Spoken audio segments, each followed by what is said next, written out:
Everybody asking how we doing, say we good. Don't need no one to tell me how to live just like they would. It ain't their business, but they in it, I don't know why. Revolved around my life after I found another. Welcome to PowerPoint tutorial. Open PowerPoint. Select blank presentation.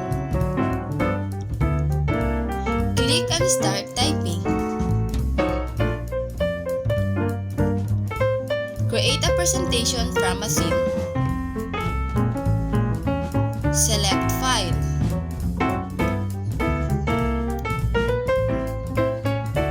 Double-click a theme. Click on Start Typing. Then, you got it! Hi, we are Brazil Joanne and Mary Hope Pori from MM1A. Are you new to PowerPoint? Are you all aware by all these tools and parts in the software? Do you need to create a PowerPoint slide in the next 1 hour but you don't know how? You've got at the right place. PowerPoint is a sophisticated program with tons of tools, but you don't need to know all of those tools and functionality to create a best presentation. You just need to know 5% PowerPoint to create impactful presentation. In this video, I'll be choosing those 5% so you can create your next presentation without any trouble. So let's jump in and learn to use that PowerPoint. So how do you open PowerPoint? It's very simple. You go to the bottom left corner of your screen and click on the Start button and then start typing PowerPoint. Even before you finish typing PowerPoint, you can get it and then click that option and PowerPoint opens up. As long as you open PowerPoint, you will get a screen like this and you will get a screen like this for a new presentation. So on what presentation you will use, you will have 3 options here. First, here's the option to start a blank presentation. Second is the option to choose your design with this design theme. Third, the option to choose your templates. First, let me talk about the templates. Let us say you want to make a business pitch.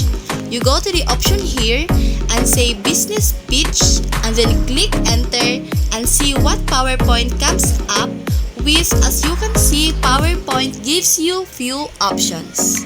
If you like any particular option, just click and that will open up. And here you can read the description, and if you like it, you click create. Let me close this. If your presentation is not the standard type, always you can pick up a templates and modify it. You have 2 options. One is to click the blank presentation. On the second is to click on one of the design themes that allows you to start with an interesting looking slide text. For this tutorial, I'm going to start with a simple blank presentation. Now that you open PowerPoint, I'll do those things immediately. The first thing I'll do is to pin this program to the taskbar. Now, what do I mean with that? The next time you want to start the program, you don't need to go here and type PowerPoint and open the app. All you need to do is to go down to this taskbar and click on the PowerPoint item, and you have this option called taskbar. Click on it. Now PowerPoint is in the task box. So the next time you open it, you just need to click on this and then PowerPoint opens up. The next thing I will do is to save the presentation. So how do you save the presentation? You just need to go in the left corner and then click this file and then click on this option called Save As and then choose the location where do you want to save the presentation. In this case, I want to save on the desktop. So I'm going to click on that option, give this a memorable name. In this case, I will name it PowerPoint Basics.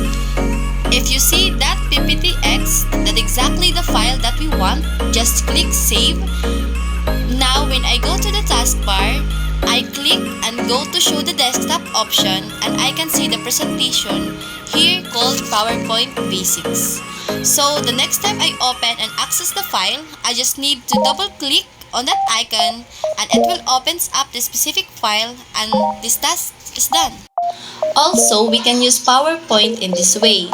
I will show you how to make a great PowerPoint presentation easily. Let's start. The following are steps on how to create a basic PowerPoint presentation. However, certain steps may vary slightly depending upon what version of PowerPoint you are using this tutorial. This tutorial is specifically using PowerPoint 2007. The step 1 is launch the PowerPoint program. When you launch the PowerPoint, you may be prompted to pick what kind of document you want to create. Choose to create a blank presentation if it does not ask you this. A blank presentation will automatically launch. Using a design, the next thing you want to do is decide what design you want for the presentation. To do this, go to the Design tab at the top of the page, scroll through all the options and decide which one looks best for the presentation you want. This design will be automatically continued throughout the rest of your presentation. Step 3. Create letter page. Click the first box that says click to add a title and add the title of your presentation. Click the bottom box to add your name or any other subtitle that you choose. Once you have your text is in the boxes. You can change their font, size, color with the toolbar options at the top.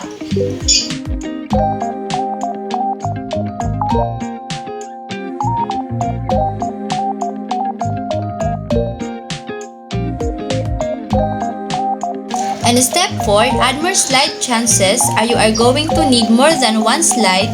There are few ways you can add more slides. Notice that there is a separate area to the left of the screen where your first slide is located. The first way to add a slide is to right-click the area under where your first slide is located and select New Slide. A new slide will appear. The second way to add another slide. To add another slide, click New Slide in the toolbar above the slides. This button is divided into two parts. The top will insert a new slide with a default layout. You can also click the bottom half of this button, which will allow you to choose what type of layout you want. You can choose slides with two text boxes and a title, one text box, only a title, and many others options. You will see your new slide appear to the text under the first, as well become the large slide that you can edit. The design you picked earlier will have carried over the slide. The design will carry over for the rest of the slides you create unless you decide to change. Just one like described earlier, the guideline layout you choose will appear and you can then add in your information. And step 5, add charts, pictures, graphs. If you want to insert a chart, picture, graph, or any other graphic, click on the Insert tab at the top of the window. Here you will see buttons of all the options of what you can insert into your slides.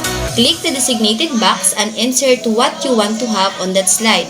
A second way you can insert pictures and graphs is when you have an empty text or image box. Little picture of the same options you saw in the toolbox will show up in the middle of the box, and you can click any of this to insert. As well, once you have your chart or picture, you can add a border or edit it. Whatever you want in the Format tab or next, add transition. To add transitions in between your slides, click the Animations tab at the top of the page. Here you can scroll through all the options of transition and cover over them to see a preview. Select the slide you want the transition to apply and then click the transition you choose. You can do this for every slide, selecting the same or different transitions. Remember, this is just a basic sample to get you started. PowerPoint offers many more advanced features and options for creating professional-looking presentations. Feel free to explore and experiment with different tools and techniques to make your presentation unique and impactful. Thank you! Here's a clip for the creative PowerPoint presentation tutorial.